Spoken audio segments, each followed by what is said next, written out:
I now have my stitching holding the triangles in place, and now we're going to slide the stocking into the lining.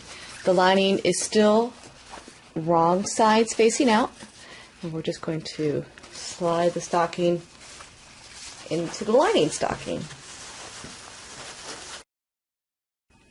And it's going to look just like this with the top raw edges aligned. And now it's time to sew the whole thing together. You're going to sew a little bit more than 1/4 of an inch because you want the needle to land just below the stitching line that you just stitched. Okay? You're not going to see it, but make sure you move that needle over a tiny bit so that when you stitch again, the needle goes just below that stitching line, and that'll hide all the stitching when we turn this right side out. Okay, so make sure your top edges are aligned, and go ahead and sew that. Okay, and here's the top edge sewn. Now I did come across a problem when I did this one.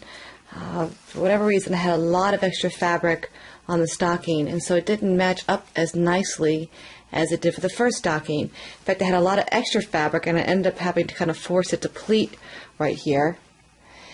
So I'm not exactly sure how it's going to look on the outside. So let's just go ahead and turn everything right side out and find out.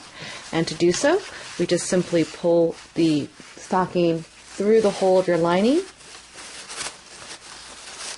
And this will turn everything right side out.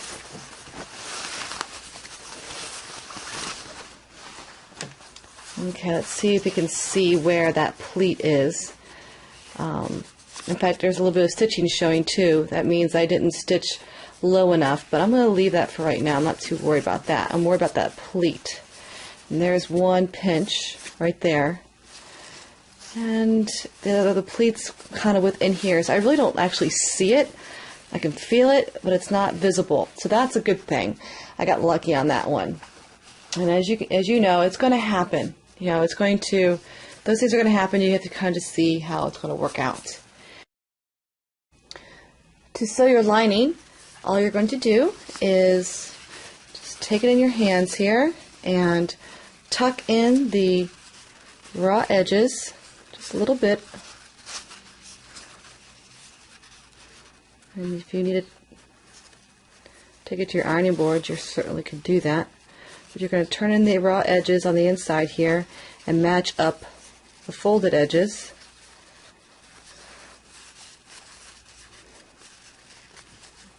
Like that, and then stitch real close to that folded edge to close up the hole here. And here is the stitched hole of the lining shut, and I used the green thread that was already in my sewing machine, and I guess you could have used white, but again, you're never going to see this once it's on the inside of your stocking. So now I'm just going to tuck this into the stocking.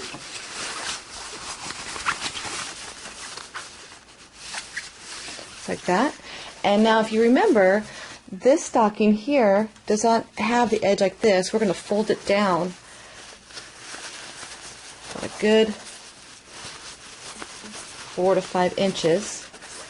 And if you want, you can get the other stocking and measure up the length so that they match. Okay, so the stocking is really going to look more like this. Okay. And let me get the other one here and line them up next to each other so you can kind of see how these are all going to fall together. And I'm probably going to take this to the ironing board and give this a good pressing so it doesn't have all kinds of wrinkles and stuff in it. Okay, and so here is the original one, and this particular style here is a little longer because the toe points downward. Okay, so really you want to match up the heels and get the height about right. Okay, and that looks good. They don't have to be perfect. Just want them to look like they're in scale with each other. Okay, and now it's time to sew on the loop so you can hang this.